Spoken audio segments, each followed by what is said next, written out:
Good morning, students. In the last lectures, we are discussing the economy of Maharashtra. In this one, we are watching some important functions or features of economy of Maharashtra. The first feature is Maharashtra is the second rankers in the populations. If we are counting, the first population state is Uttar Pradesh, and for second one is Maharashtra. Here, population is 11.24 crore. Second, the area wise Maharashtra is stated third rank, and the measurement geographical areas of Maharashtra is 3.8 lakh square kilometers. Third point, we are describing that the Maharashtra is the first populated cities where 45.20% population living in town and cities. We are also discussing the sex ratio of Maharashtra is 9 females per 1000. Also, Maharashtra's literacy rate is 82.3%, which is also satisfied, not an excellent or average, but it's satisfied. Okay. 6 point, the Maharashtra GSDP rate is highest. Maharashtra is creating their own domestic product by their own way. State per capita also income is also high. 7, abundant natural resources available, availability of skill manpower available, technology advance. We are using developing infrastructures we are watching in Maharashtra. Also, Maharashtra's have multiple creativity persons, skill development programs available, investment and tourism got first rankers in all over the India, the Maharashtra. These are the features of economy we are watching in the last lectures. Okay, now we are discussing the economic development of Maharashtra.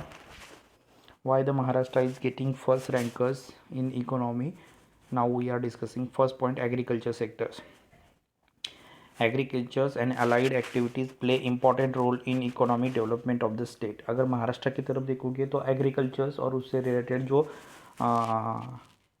बाकी जो functions है, allied activities है, जैसे animal husbandry है, उसके बाद जानवर पालना, या हम लोग कह सकते हैं मिल्क प्रोडक्शन से, शुगर प्रोडक्शन से, उसके बाद मुर्गियाँ पालना. ओके, तो ये सारी जो अलाइड एक्टिविटीज़ है वो भी महाराष्ट्र की इकोनॉमिक डेवलपमेंट में बहुत सारी हेल्प करती है. 2017-18 में जो सर्वे किया गया अभी 2 साल पहले, उसमें ये फाइंड आउट हुआ कि महाराष्ट्र की एग्रीकल्चर्स और उससे रिलेटेड जो अलाइड एक्टिविटीज़ है, ओके, उनका growth state value added rate 12.2% है. ओके, मतलब हर साल इस एक्टिविटीज़ से कितनी वैल्यू या पैसा ऐड होता है वो इस स्टेट से काउंट किया जाता है. तो उसमें भी 12.2% से लेकर 15.3% तक इतना एक साल में इतना कम होते हुए दिखाई दिया है, डिक्लाइन होते हुए दिखाई दिया है.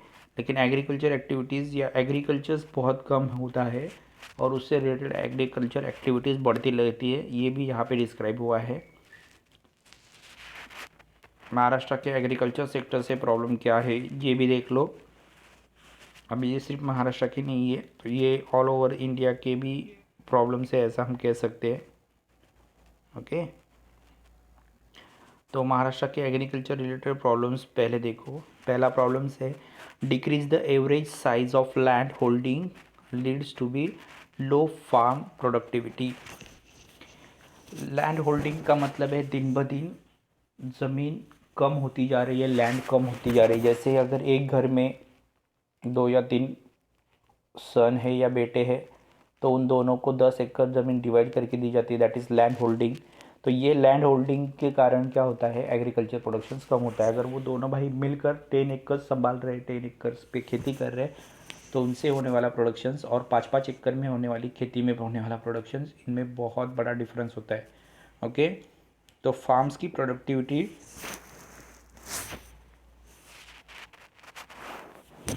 हम कह सकते हैं कि दिन ब दिन कम होती जा रही है. Okay, decrease in average size of land holding. Okay, leads the low firms productivity.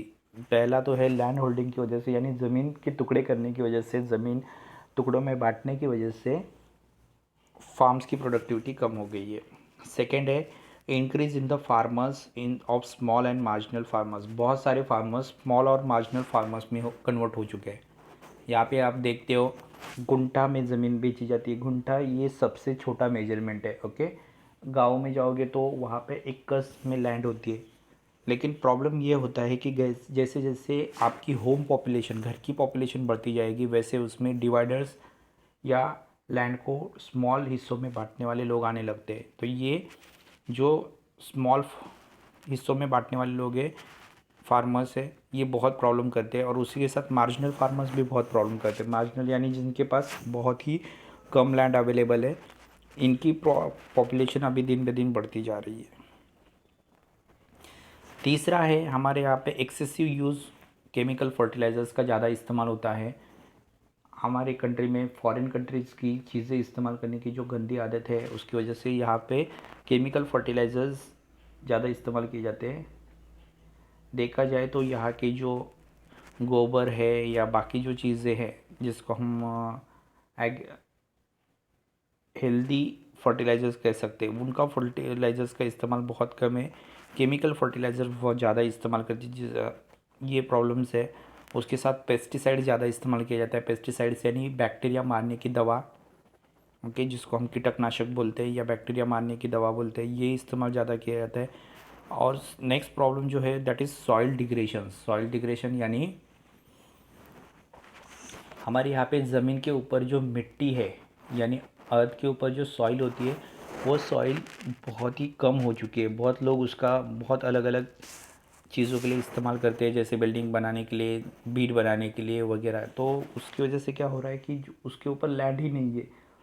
Land के ऊपर मिट्टी नहीं है, सॉइल ही नहीं है, और सॉइल के ऊपर प्लांट कम है. तो झाड़ कम होने की वजह से जो हमेशा मिट्टी निकल जाती है या उसके अंदर सॉइल डिग्रेशन, यानी हम कह सकते हैं उसके अंदर ऑटोमेटिकली बैक्टीरिया बन रहे हैं.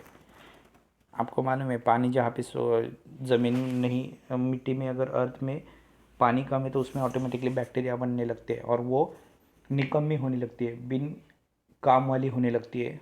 ओके, वो फर्टिलाइज नहीं होती. तो ये प्रॉब्लम्स है सॉइल डिग्रेशंस का. एग्रीकल्चर इन डेबिटनेस, ये भी एक प्रॉब्लम है. हमारे यहाँ पे खेती को पूरा डेबिट, जितना कर्जा चाहिए फार्मर्स को उतना कर्जा नहीं मिलता है जितना, या कई कई बार फार्मर्स के पास इतना कर्जा है कि वो लोन भी पे नहीं कर पाता. That is in agriculture indebtedness. Next है poor implementations of land reforms and adverse crop patterns. और एक प्रॉब्लम से हमारे यहाँ पे जो लैंड रिफॉर्म्स यानी ज़मीन के लिए जो कायदे कानून बनाए हैं, उनका ठीक से इम्प्लीमेंट नहीं होता है. और क्रॉप्स पैटर्न एडवर्स है, मतलब अगर आप गन्ने की खेती कर रहे हो तो उसमें गन्ने की ही खेती पूरे सालों साल चलती है, जिसके कारण क्या होता है कि वो लैंड डिग्रेशन होने लगती है, उसकी फसल लाने की ताकत कम होने लगती है. क्रॉप बदल, अगर आप बाकी कंट्री में जाओगे तो क्रॉप बदल बदल के खेती की जाती है, फसल बदल बदल के. कभी एग्रीकल्चर्स की करते हैं, कभी फ्लावर्स की करते हैं, कभी फ्रूट्स की करते हैं, ऐसे बदल बदल के. लेकिन यहाँ पे एक ही पैटर्न की खेती की जाती है, जिसके कारण लैंड्स में बहुत प्रॉब्लम्स होते हैं. नेक्स्ट है dry land and inadequate irrigation facilities.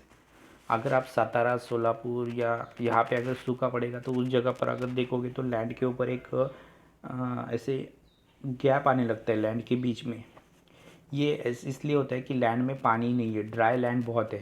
Okay, ज़मीन के अंदर मिट्टी के अंदर पानी रहेगा तो वो मिट्टी ऑटोमेटिकली सालों साल फर्टिलाइज रहती है, लेकिन अगर उसके अंदर पानी नहीं होगा तो बैक्टीरिया बनने लगेंगे. सो ड्राई लैंड ये एक प्रॉब्लम्स यहाँ पे है. और दूसरा है इरिगेशन फैसिलिटी बहुत कम है. इरिगेशन यानी आपको मालूम है डैम्स कम है. डैम्स कम है तो, और अगर डैम्स होगी तो भी उसका पानी पॉपुलेटेड को ही जाता है, पॉपुलेशंस को ही जाता है. खेती के लिए कम पड़ने लगता है, तो इरिगेशन फैसिलिटीज़ कम है, इरिगेशन यानी डैम। ओके, नेक्स्ट है लैक ऑफ कैपिटल, हमारे यहाँ पे पैसा कम है, सबसे इम्पोर्टेंट चीज़ है। एग्रीकल्चर के ऊपर इन्वेस्टमेंट करने वाले लोग बहुत ही कम है। ओके, इंडस्ट्री के ऊपर जैसे इन्वेस्टमेंट करने वाले लोग हैं, वैसे एग्रीकल्चर्स में इन्वेस्टमेंट करने वाले लोग बहुत ही कम हैं। नेक्स्ट आपको 8 प्रॉब्लम्स यहाँ पे दिखाई देगा, that is improper implementations of rural development plan. और एक प्रॉब्लम्स यहाँ पे जो एग्रीकल्चर्स के लिए जो पैसा या लैंड के लिए जो रूरल डेवलपमेंट प्लान होते हैं उसको ठीक से इम्प्लीमेंट नहीं किया जाता। हर एक गांव में सरपंच के पास प्रॉपर अगर पैसे भी पहुँचाए तो सरपंच वो पैसे फार्मर्स को प्रॉपरली देगा ये नहीं कह सकते। उसी के साथ यहाँ पे जितना अर्बन एरिया पे कॉन्सेंट्रेट किया जाता है उतना रूरल एरिया पे कॉन्सेंट्रेट नहीं किया जाता, तो रूरल डेवलपमेंट ऑटोमेटिकली कम है। रूरल डेवलपमेंट कम होने की वजह से जो कायदे कानून है वो रूरल एरियाज़ में पहुंच नहीं सकते, तो ये एक प्रॉब्लम्स है। लैक ऑफ मार्केटिंग फैसिलिटीज़, ये एक और एक प्रॉब्लम्स है यहाँ पे। हमारे यहाँ पे जो अभी किसान फार्मर्स राइट्स चल रहा है या झगड़ा चल रहा है या आंदोलन चल रहा है, उसका रीज़न्स क्या है, हमारे यहाँ पे मार्केटिंग फैसिलिटीज़ अच्छी नहीं है। ओके, जैसे एपीएमसी जिसको कहा जाता है, जहाँ पे एग्रीकल्चर प्रोडक्ट्स मार्केटिंग सेल्स करने के लिए लाए जाते हैं, वो एपीएमसी मार्केट हमारे यहाँ पे बहुत ही कम है। जैसे अगर आप कल्याण यहाँ पे कल्याण में देखोगे तो कल्याण के ट्रेडर्स के लिए नासिक से माल आता है। ओके, कल्याण में खुद या ठाणा में डिस्ट्रिक्ट में एक भी एपीएमसी मार्केट नहीं है। मुंबई जाओगे तो वासी में जाना पड़ता है आपको एपीएमसी के लिए, मतलब हर एक डिस्ट्रिक्ट में हम कह सकते हैं एक ही एपीएमसी मार्केट है। अगर वो हर एक डिस्ट्रिक्ट में अवेलेबल होगा तो सभी प्रॉब्लम सॉल्व हो जाएंगे, हर एक फार्मर्स रीचेबल हो जाएगा। लेकिन पर्टिकुलर एरियाज़ में एपीएमसी मार्केट है, और जो मार्केट है वहाँ पे ट्रेडर्स फार्मर्स को एक्चुअल रेट अवेलेबल करके नहीं देते हैं। ये एक बड़ा प्रॉब्लम है, that is lack of marketing facilities. 10 problem है यहाँ पे क्लाइमेट चेंज होते रहता है। ओके, कभी भी सीजनल छोड़कर बारिश आती है, रेनी सीजन्स आता है, तो ये जो बेवक्त की जो बारिश आती है या जो टाइम बिना टाइम की जो बारिश आती है उसकी वजह से फार्मर्स की बहुत सारी जो फसल है या एग्रीकल्चर्स पे लिया उसने जो प्रोडक्शन है वो बहुत बार लॉस में जाता है या उसके ऊपर बहुत सारा नुकसान होता है फार्मर्स को। ओके, जैसे अभी 2 दिन पहले जो बारिश हुई थी आपने देखा है यहाँ पे कल्याण में, वो बारिश सिर्फ यहाँ पे नहीं हुई है तो पूरे महाराष्ट्र में कहीं ना कहीं हुई है, जिसके कारण फार्मर्स को बहुत सारा लॉस फेस करना पड़ता है। ये क्लाइमेट कंडीशन से कई बार ज़ोरों से ठंडी भी पड़ती है, तो या कूल क्लाइमेट होता है उसकी वजह से भी प्रोडक्शन के ऊपर इम्पैक्ट होता है।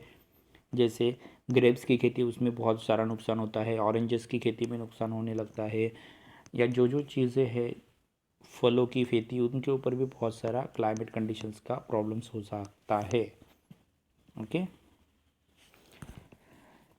तो 10 प्रॉब्लम्स है एग्रीकल्चर सेक्टर्स में। फर्स्ट प्रॉब्लम से लैंड की साइज लैंड होल्डिंग की वजह से, मतलब बहुत सारी लैंड बहुत सारे कम पर्सन्स के हाथ में बहुत ज़्यादा लैंड अवेलेबल है, जिसकी वजह से प्रोडक्टिविटी कम है, या कई बार बहुत सारे लोगों ने लैंड के बहुत छोटे छोटे टुकड़े में कन्वर्ट किया है तो उसकी वजह से भी प्रोडक्टिविटी कम है। दूसरा है यहाँ पे स्मॉल एंड मार्जिनल फार्मर्स ज़्यादा है, इनकी ताकत या ये बढ़ते रह रहे, तो इसकी वजह से एग्रीकल्चर प्रोडक्शंस कम है। जो फार्मर्स अवेलेबल है वो ज़्यादा फर्टिलाइजर्स इस्तेमाल करते हैं, पेस्टिसाइड्स इस्तेमाल करते हैं, और इसकी वजह से सॉइल डिग्रेडेशन हो रहा है, मतलब लैंड की प्रोडक्टिविटी कम होती जा रही है, क्योंकि पेस्टिसाइड्स या केमिकल्स आप जितना ज़्यादा इस्तेमाल करोगे केमिकल फर्टिलाइजर्स तो उससे लैंड में बैक्टीरिया होने लगते हैं, सो लैंड की प्रोडक्टिविटी कम होती है, that is called soil degradations. Agriculture indebtedness है, बहुत बार बैंक्स प्रॉपरली डेबिट नहीं देती, कर्जा नहीं देती, और कई बार फार्मर्स को जो कर्जा दिया है वो रिटर्न करने भी नहीं आता है। इसकी वजह से बहुत सारी बैंक्स डेबिट देने से कतराती है, हम कह सकते हैं वो नहीं अवेलेबल करके देती है। नेक्स्ट है यहाँ पे लैंड के लिए बहुत सारे कायदे कानून बनाए हैं, ब्रिटिशर्स लोगों ने बनाए, इंडियन लोगों ने बनाए, लेकिन उसका ठीक से इम्प्लीमेंट नहीं हुआ है। और दूसरा, एडवर्स क्रॉप पैटर्न लेना चाहिए। बहुत बार क्या होता है कि खेती या फसल बदल बदल के लेनी चाहिए। एक ही खेती एक सालों साल करते रहोगे तो उसमें लैंड इनफर्टिलाइजर्स होती रहेगी। तो लैंड को फर्टिलाइज रखने के लिए सबसे इम्पॉर्टेंट है कि आप क्रॉप का पैटर्न चेंज करो हर साल, लेकिन वो यहाँ पे नहीं दिखाई देता है। नेक्स्ट है dry land and inadequate irrigation facilities. हमारे यहाँ पे लैंड जो है वो बहुत ही ड्राई है, ये एक प्रॉब्लम है। मतलब उसके अंदर पानी नहीं होता है, पानी सोख लेती है लैंड। और यहाँ पे इरिगेशन फैसिलिटीज़ भी प्रॉपर नहीं है, ये एक प्रॉब्लम है। लैक ऑफ कैपिटल का भी प्रॉब्लम है, यहाँ पे कैपिटल बहुत कम है, पैसा बहुत कम है। बहुत सारे इन्वेस्टर्स यहाँ पे एग्रीकल्चर्स में इन्वेस्टमेंट नहीं करना चाहते। ओके, रूरल में डेवलपमेंट के बहुत सारे प्लान हैं, लेकिन जो सिटीज़ में जो मंत्रालय है या गवर्नमेंट है वो सिर्फ सिटीज़ की तरफ ही ज़्यादा कंसंट्रेट करता है। तो रूरल डेवलपमेंट से जो प्लान्स इम्प्लीमेंट किए जाते हैं वो प्रॉपर इम्प्लीमेंट नहीं होते हैं। मार्केट फैसिलिटीज़ नहीं है, जैसे मैंने बोला आपको एपीएमसी मार्केट नहीं है, या ट्रांसपोर्ट फैसिलिटीज़ अच्छी तरह से अवेलेबल नहीं है। एग्रीकल्चर्स को ट्रेडर्स अच्छी तरह से उनका जो रेट है वो नहीं देते, ये एक प्रॉब्लम्स है। नेक्स्ट है क्लाइमेट कंडीशंस। यहाँ पे कभी भी रेनफॉल होता है पूरे सीजन्स में, सीज़न छोड़कर भी कई बार रेनफॉल होता है, जिसकी वजह से एग्रीकल्चर्स में जो प्रोडक्शंस लिया है एक्चुअली उसका नुकसान होते जाता है। तो ये सारे प्रॉब्लम्स है एग्रीकल्चर लैंड में। तो ये आप बचपन से सुनते आ रहे हो, इतना कुछ इम्पोर्टेंस नहीं है, आप अपने मन से भी लिख सकते हो। ओके, तो ध्यान से पढ़ो, कुछ प्रॉब्लम से तो पूछो।